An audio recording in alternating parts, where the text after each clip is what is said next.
இன்றைக்கி ராகி கூழ் வைக்கலான்னு வச்சேன். பார்த்தா களி மாதிரி நல்லாவே வந்துருச்சு. சரி வீடியோ எடுக்கலான்னு சொல்லிவிட்டு வீடியோ எடுத்துக்கிட்டு இருக்கிறேன். இந்த பக்கம் சூப்புக்கு முருங்கை இலையை அப்படியே கொஞ்சம் கொத்து கொத்தாக எடுத்து வச்சு தண்ணியில் போட்டு வேக வச்சுக்கிட்டு இருக்கிறேன். ஜீரகம் மட்டும் போட்டு தண்ணி கொதி வந்த உடனே ஆஃப் பண்ணிவிட்டு மூடி வச்சுட்டா போதும். அப்போ எப்போ வேணாலும் சூடு பண்ணி மிளகுத்தூளும் உப்பும் போட்டு குடிச்சிக்கலாம்.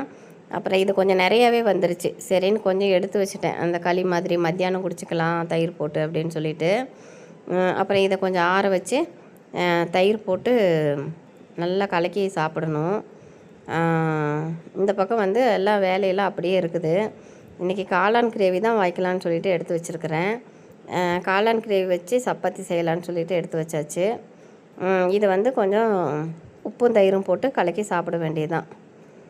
இதை மத்தியானத்துக்கு தயிர் போட்டு மத்தியானம் அந்த இதை களி மாதிரிக்கிறத சாப்பிட்டுக்கலாம். இனிமேல் சாப்பிட்ற வேலை தான்.